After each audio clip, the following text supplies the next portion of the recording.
네, 여러분 한 주간 하나님의 사랑 안에서 평안하셨나요? 네, 평안하지 않으셨나요? 네, 평안하셨죠? 네, 저는 지난 한 주간 몸이 좋지 않은 시간을 보내면서 하나님과 이런저런 이야기를 하는 시간을 보냈습니다. 한 번은 하나님께 원망의 마음이 살짝 갑자기 들어오기도 했고, 그러다가 너무 아파서 아무 생각을 할 수 없기도 했고, 그러다가 하나님 마음을 깨달아서 또 눈물을 흘리는 시간도 있었습니다.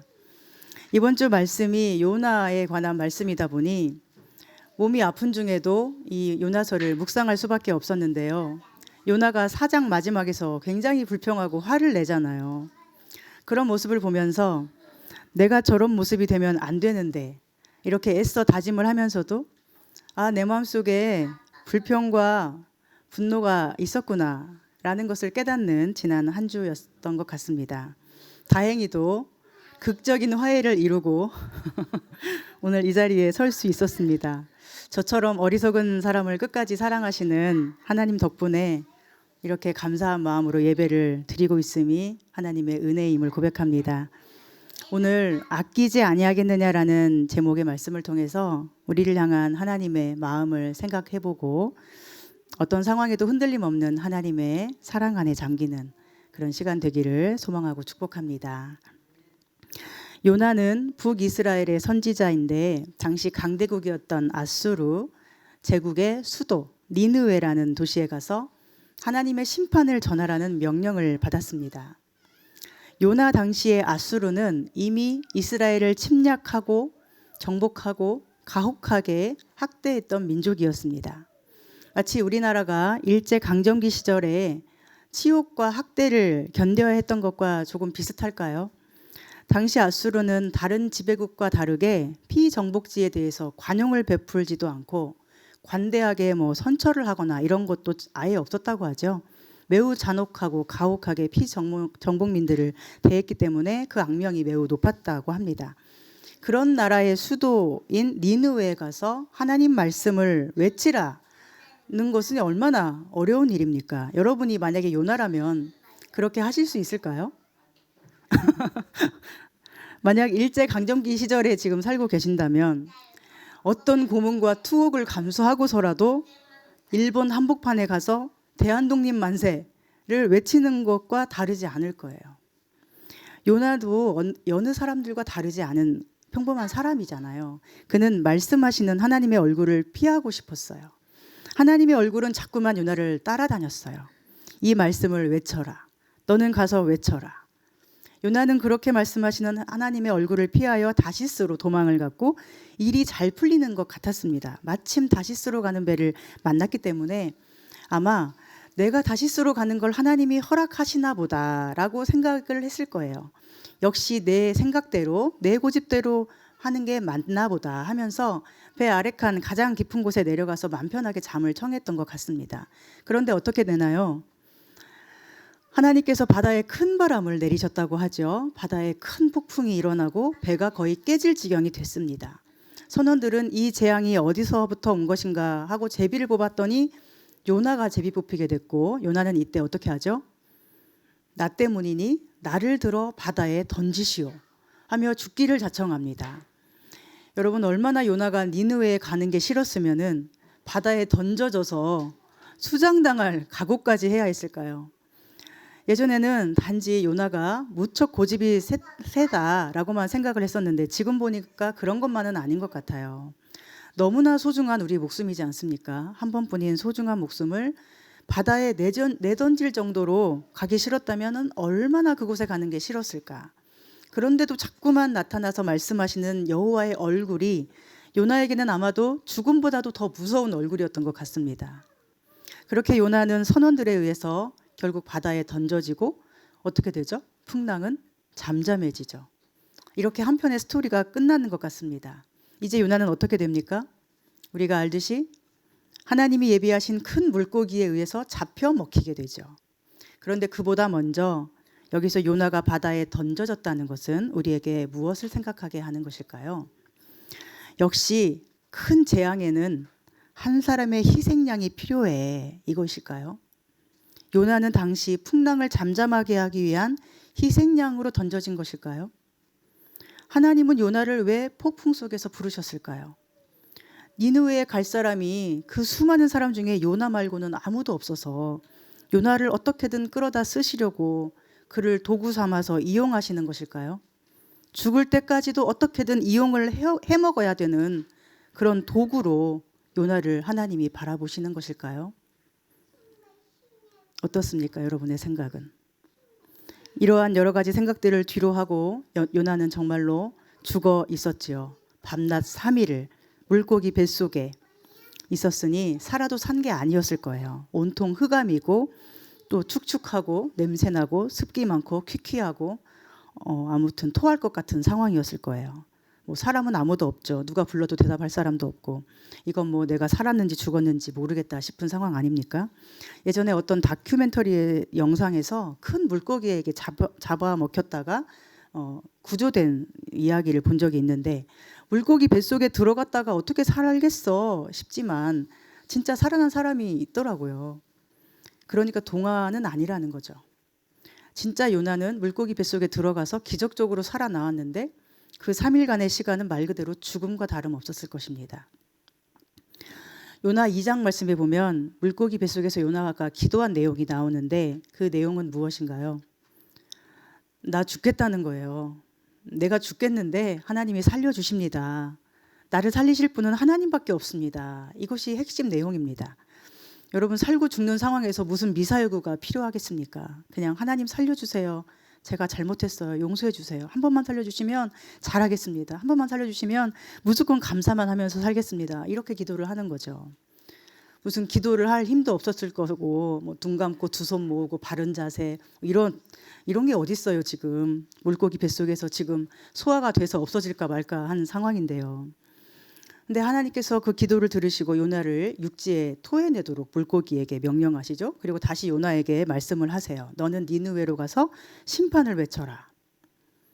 니느웨는 3일 동안 다녀야만 다닐 수 있을 만큼 매우 큰 도시였다고 하죠. 강대국 아수르 제국의 수도였으니까 얼마나 인구도 많고 번화가도 많았겠어요.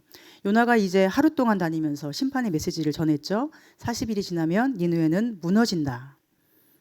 그러자 상상할 수도 없는 일이 벌어지는데 니느웨 시민들이 다 하나님을 믿을 뿐 아니라 굵은 베옷을 입고 금식하며 회개를 하는 거예요. 지금까지 그 아수르 제국에 해오던 일을 생각하면 상상도 못할 일이 벌어지는 거죠. 이 가혹하고 잔혹하기 짝이 없는 이 아수르 사람들이 하나님 앞에 이렇게 회개를 한다고? 그러면 우리 하나님은 자비롭고 은혜롭고 노하기를 더디하시는 분이라서 용서를 해주실 텐데 이런 의문이 요나의 속에 들어왔습니다. 그리고 그 의문과 동시에 하나님의 응답도 있었죠. 재앙을 돌이키셔서 내리지 않으신 거예요. 하나님이 심판하신다라고 소리쳐라 하실 때는 언제고 지금 죽었다 살아나서 그 심판을 외친 요나는 이제 웃기는 사람이 돼버리는 거 아닙니까? 심판이 없어지면 심판이 재앙을 내리지 않으면 요나는 헛소리하는 사람 무모한 사람, 있지도 않을 일을 떠들고 다니는 사람이 되는 거예요. 그렇게 하기 싫은 일을 폭풍까지 일으켜서 시켜놓고 물고기 뱃속까지 3일 동안 탐방하게 하시고 또 그런 고생을 통과하게 하면서라도 심판을 외치라 하셨으면 심판을 하셔야만 정당한 것 아닌가요? 그러니까 요나가 얼마나 답답하겠어요. 이렇게 되면 하나님 말씀을 들은 나만 뭐가 됩니까? 라고 억울하지 않겠습니까? 맞죠? 여러분이 요나라면 어떠실 것 같으세요? 기가 막히지 않겠습니까? 요나는 매우 화가 나서 하나님께 기도하는데 그 기도의 내용은 원망이었어요. 4장 1절 2절의 기도는 이런 내용이죠. 하나님이 이럴 줄 알고 내가 도망친 것이었어요. 하나님이 말을 이렇게 바꿀 줄 알고 내가 피했던 것이에요. 그런데 그렇게까지 나를 잡아다가 결국 이런 결과를 나에게 주십니까?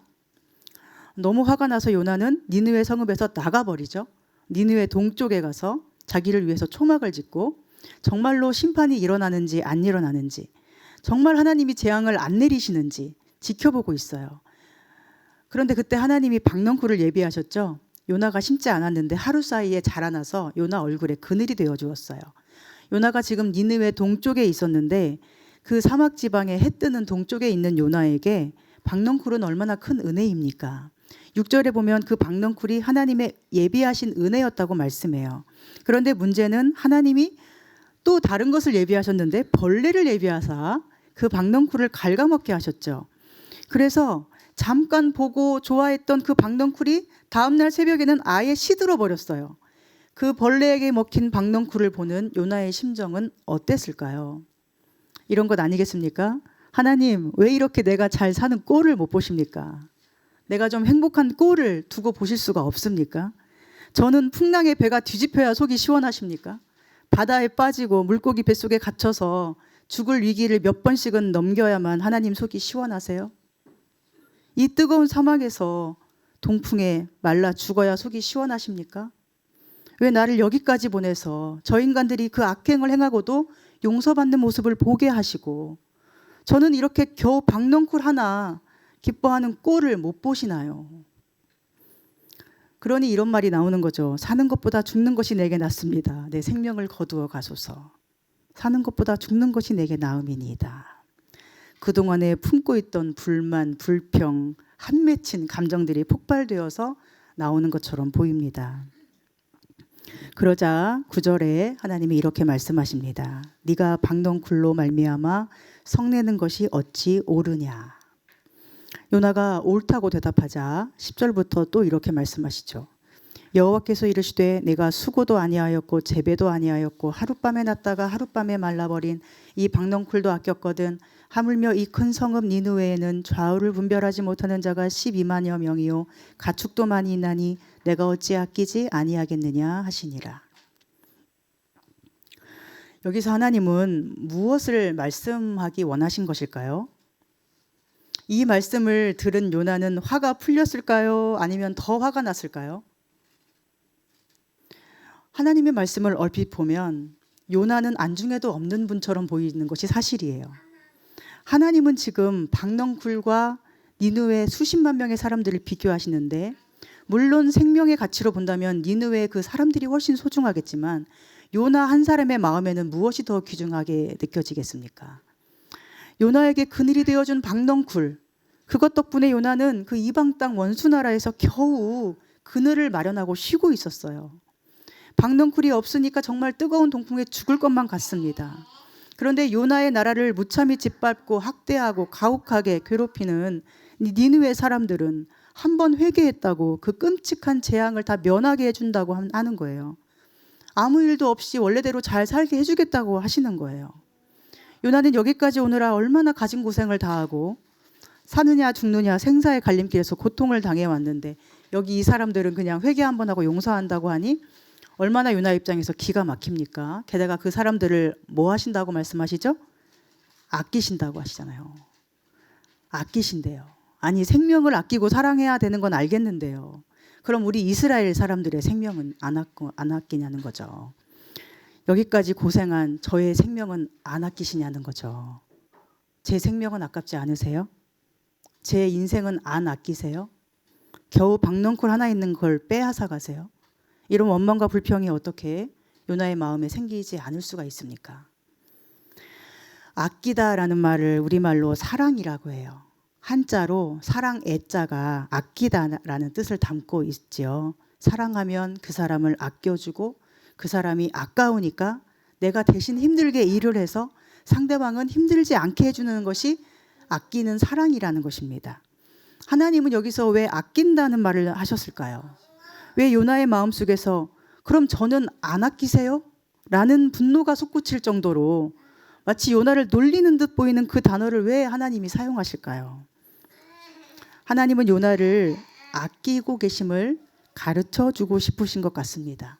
요나가 스스로 느끼기에 자기는 하나님의 아끼심을 받지 못하는 것 같고 너무나 혹독하게 훈련받고 있는 것 같을 때 그러나 사실은 그 모든 걸음 속에 하나님의 아끼시는 사랑이 들어있음을 요나가 알기 원하신 거예요. 박넝쿨을 아꼈다라는 단어를 쓰셨죠. 요나가 사실 박넝쿨을 뭐 아꼈습니까? 그리 아끼지도 않았어요. 그냥 있으니까 좋아한 것뿐이죠. 그런데 하나님은 아꼈다 이렇게 말씀하세요. 니느웨에 좌우를 분별하지 못하는 사람들이 몇 명이라고 돼 있나요? 12만 명. 이것은 7세 이하의 어린아이들을 표현하는 단어입니다.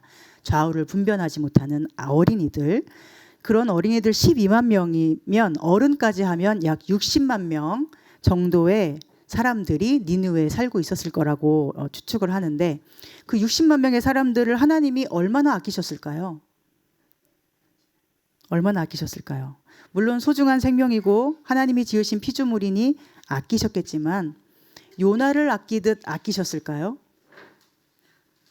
요나를 훈련시키듯 그들을 훈련시키시고 요나를 가르치시듯 그들을 가르치기 원하셨습니까? 그런데도 하나님은 아꼈다 이렇게 말씀하시는 거예요. 내가 어찌 아끼지 아니하겠느냐. 네가 이 박넝쿨을 아낀 것처럼 내가 이 좌우를 분별하지 못하는 사람들과 가축들을 아낀다. 이것은 요나에게 뭘 생각하게 하시는 말씀인가요? 요나, 너는 아무것도 아니고 내게는 이 니느웨 사람들이 중요해 라는 것일까요?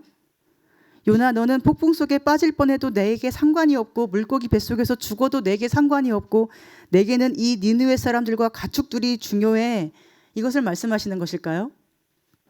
요나, 너는 평생 죽도록 내가 시키는 일만 열심히 하다가 다 탈진시키고 다 소진시키고 죽어라.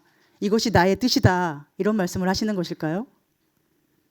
당연히 그런 뜻이 아님을 알면서도 우리는 자기도 모르게 마치 하나님이 나에게 그런 분처럼 느낄 때가 있다는 것입니다. 하나님은 저 사람의 행복만 원하시고 나의 행복은 원하지 않는 것 같아. 하나님은 나는 아끼지 않고 저 사람들만 아끼는 것 같아. 그런 생각이 찾아올 때 우리 마음이 낙심되고 화가 나고 절망하게 되는 건 당연하죠. 지난주에 제가 많이 아프면서 어느 날 갑자기 이런 생각이 갑자기 불쑥 제 마음에 들어왔어요. 뭐야? 왜 난 아껴주시지 않지? 묵상하던 요나서의 이 말씀이 제 안에 들어오면서 마치 제가 하나님께 요나 대신에 묻고 싶어지는 거예요. 하나님, 그럼 저는요? 그들을 아끼시면서 저는 소모품이에요? 저에게는 박넝쿨 하나도 허락되지 않아요? 그런데 하나님이 저에게 주신 응답은 이 세상에 아끼는 사랑과는 다른 응답이었어요. 세상에서 사랑은 아까워서 일을 안 시키는 거죠. 그런데 하나님은 독생자 예수 그리스도를 사랑하셔서 그분이 아까워서 일을 안 시키신 게 아니고 오히려 십자가에 죽게 하셨습니다. 요나를 아끼지 않아서 폭풍 만나고 죽을 위기 만나고 끝까지 외치라 하신 게 아니라 요나를 매우 아끼셔서 예수님처럼 하나님의 뜻을 이루는 길을 끝까지 가게 하신 것임을 하나님이 저에게 깨닫게 해주셨어요. 돌아보면 폭풍 속에서도 요나 곁에 하나님은 계셨죠. 물고기도 사실은 하나님이 예비하셨습니다. 물고기 뱃속에서 기도를 듣고 계신 분도 하나님이셨고, 물고기가 토해낸 육지에서 아무것도 없이 버려졌던 요나를 일으켜서 다시 사명을 주신 분도 하나님이세요. 하나님은 사실 요나를 너무나 아끼셔서 가장 중요한 일에 함께하고 싶으셨던 것입니다. 아무리 버림받아 마땅해 보이는 사람들일지라도 그들에게도 하나님의 사랑이 전해져야 된다는 이 가장 중요한 일, 그 일을 하는 중요한 자리에 요나를 세우시고 요나를 사용하신 것입니다. 우리는 자꾸만 하나님의 뜻을 바르게 이해하지 못하는 것 같아요. 여러분, 하나님의 뜻은 무엇입니까?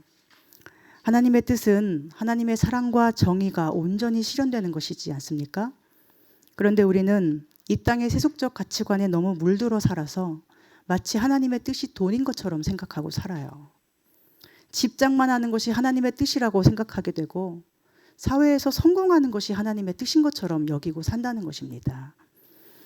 하나님의 뜻을 위해서는 때로는 박넝쿨이 그늘이 되기도 하고 또 그 박넝쿨을 벌레가 갉아먹기도 하는 것이 우리 인생입니다. 그런데 우리는 박넝쿨 자체가 하나님의 뜻이라 여기고 또 벌레가 있으면 그 자체로 끝났다 여겨버리는 거예요. 그러니 하나님이 이런 우리를 도대체 언제까지 어떤 방법으로 어떻게 훈련을 시키셔야 하겠습니까? 요나를 통해서 제가 깨달은 한 가지 사실은 요나가 어디로 가든지 하나님이 함께 하셨다는 것을 지금 저는 알고 있다는 거예요. 요나는 하나님을 피했다고 생각했고 하나님 명령이 무섭다고 여겼지만 하나님은 요나를 떠난 적이 없고 요나를 멀리 하신 적이 없다는 것을 요나는 몰랐어도 저와 여러분은 지금 알고 있지 않습니까? 성경을 읽는 저와 여러분은 하나님이 진실로 아끼고 사랑한 사람은 요나라는 것을 알 것입니다. 물론 니느웨 사람들도 소중한 생명이니 하나님을 믿고 진심으로 회개할 때 용서받고 구원을 얻었어요. 재앙을 보지 않게 되었어요. 그러나 그들이 하나님과 함께 있습니까? 그들이 하나님과 함께하는 어떤 추억을 가지고 있습니까?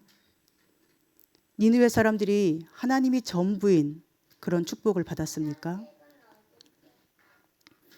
요나는 하나님의 선지자라 하면서도 하나님 마음을 잘 알지 못했던 것 같아요. 그러나 마지막 11절에 아끼신다는 단어를 깊이 생각했다면 자신을 향한 하나님의 진실한 사랑의 아끼심을 깊이 느끼게 됐을 것입니다. 그리고 지금 원수나라 한복판에 자기가 원하지 않던 일이 막 일어나고 있는 이 상황 속에서도 이제 하나님의 뜻을 구하며 자기 삶을 드리는 대로 나아가게 됐을 거라고 믿습니다.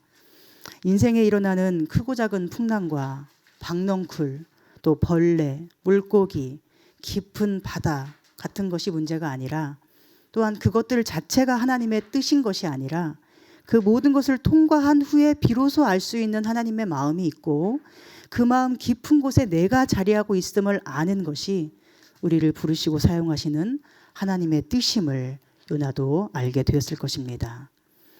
오늘 여러분이 붙들고 가는 하나님의 뜻은 무엇인가요? 그 뜻이 이루어질 때까지 하나님의 사랑의 아끼심 안에서 평안하고 든든히 걸어가는 우리 삶이 되기를 소망합니다. 한 주간 아프면서 이런 생각도 했어요.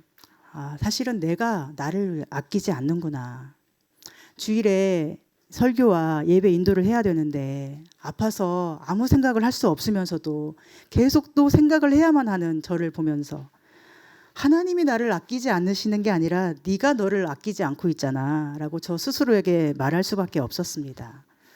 생각해보면 하나님은 늘 저에게 쉼을 말씀하셨어요. 그런데 제가 제 힘으로 뭔가를 해보려고 열심히 할 때가 많이 있더라고요.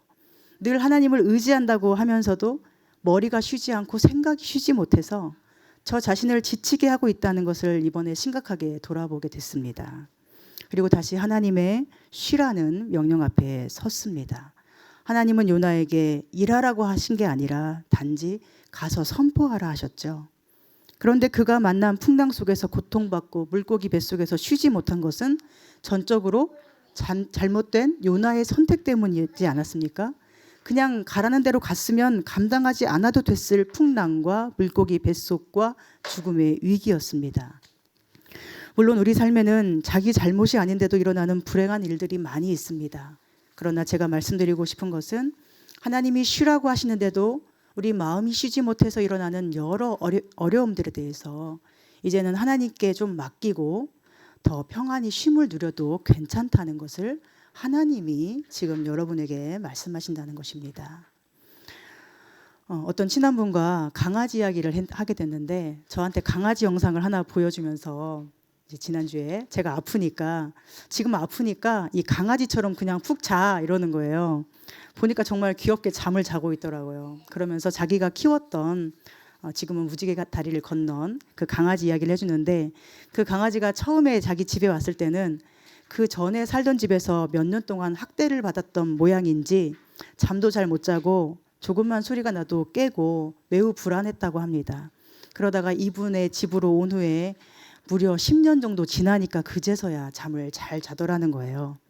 처음 몇 년 동안에는 침대 그 사이드에 그 주인의 발끝에서 누워 잠을 자는데 왜 그런지 아세요? 강아지가 왜 그 침대 사이드에서 자는지 아세요? 강아지 생각에 내가 주인을 지켜야 돼. 그래서 이렇게 잔다는 거예요.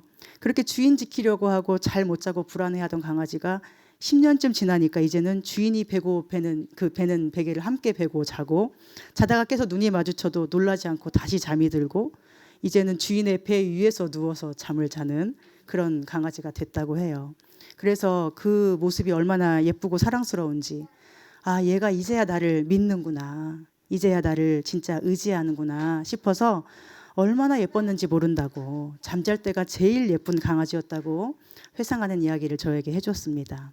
오히려 주인 지키려고 발치에 앉아 있으면 혹시 발로 찰까 봐 너무 힘들고 귀찮았다고 얘기하더라고요. 그 얘기를 들으면서 생각했어요. 만약 내가 하나님께 그렇게 하고 있었다면 이제는 하나님 품에 그 배 위에 잠드는 강아지처럼 살아야겠다. 뭘 하겠다고 잠 못 자고 불안해하고 끙끙대고 침대에 그 발치에서 주인 지키겠다고 하면 오히려 주인이 불편하고 힘들다고 하잖아요. 그냥 주인이 보시기에 예쁘게 사는 게 최고 아니겠습니까? 하나님 보시기에 우리가 그 품 안에서 평안을 누리는 것이 가장 사랑스러운 우리 모습 아니겠습니까? 그러니 뭘 더 잘하려고 하나님 못 믿고 의지하지 못하고 내 힘과 내 의지로 끙끙대고 사는 삶을 내려놓고 이제는 높고 위대하고 넓고 깊은 하나님의 그 품 안에서 마음껏 잠잘 수 있는 우리 영혼이 됐으면 좋겠습니다. 우리 교회도 마찬가지예요. 개척 후 오늘이 33주째 되는 주일입니다. 벌써 7개월이 지났죠. 이 어리고 작은 교회, 또 저처럼 아무 힘도 없는 목사가 무슨 힘으로 이 교회를 지키겠어요. 이 교회의 주인이 하나님이시고 교회의 머리는 예수 그리스도이신데 저와 여러분이 어떻게 하나님을 지킬 수 있겠습니까? 어떻게 예수님을 지킬 수 있겠어요? 다만 우리 할 일은 하나님의 크고 높으신 뜻을 바라보면서 크고 작은 풍랑과 박넝쿨과 벌레와 모든 것들을 다 함께 통과해 나가는 과정 속에서 계속해서 하나님의 뜻을 분별하는 것이죠. 세상은 박넝쿨이 하나님 뜻이야 말해도, 벌레 먹는 것이 하나님 뜻이야 이렇게 말해도 우리는 아니야. 하나님 뜻은 우리가 하나님 안에 거하는 거야. 하나님 뜻은 우리가 연약해도 우리를 사랑하시고 아껴주시는 거야. 고백하면서 함께 사랑하고 서로 아끼는 하나님 나라를 이루어가야 할 것입니다. 사랑하는 여러분, 오늘 요나의 모습을 통해서 우리 속에 있는 하나님을 향한 작은 원망의 불씨까지도 다 내려놓고 하나님 마음을 오해하지 않는 우리가 됐으면 좋겠습니다. 크고 작은 풍랑을 통해서 사랑을 가르쳐 주시고 어떤 고난 속에서도 떠나지 않고 함께 하시는 하나님의 사랑을 우리가 꼭 알게 되기를 소망합니다.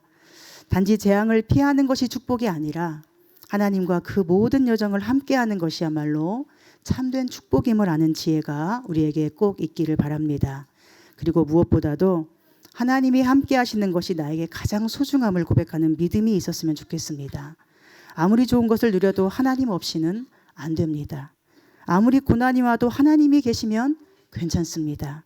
박넝쿨, 벌레, 동풍, 큰 물고기, 폭풍까지도 하나님이 내 곁에 계신다면 저에게는 그 모든 것보다 하나님의 사랑이 가장 귀중합니다.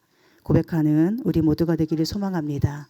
그런 우리에게 하나님은 내 안에서 쉬라 말씀하실 것입니다. 내가 다 이룰 테니, 내가 다 지킬 테니 너는 내 안에 편히 쉬어라 하실 것입니다. 그 품 안에 평안히 쉼을 누리며 결국 하나님이 이루시는 귀한 뜻을 보고 함께 기뻐하는 우리 모두가 되기를 간절히 소망하고 축복합니다. 기도하겠습니다. 하나님, 저희가 연약하여도 하나님의 아껴주시는 사랑을 의심하거나 오해하지 않기를 소망합니다.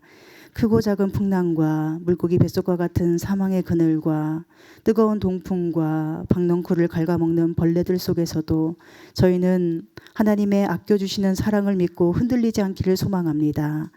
모든 고난 속에서도 하나님이 함께 하시면 능히 이길 것을 믿고 항상 하나님 사랑에 감사하며 동행하는 저희가 되게 해 주시옵소서. 하나님께서 가장 아끼셨던 예수 그리스도의 길을 본받아서 함께 그 길을 걸어가는 저희가 되게 해 주시옵소서. 예수님의 이름으로 기도합니다. 아멘.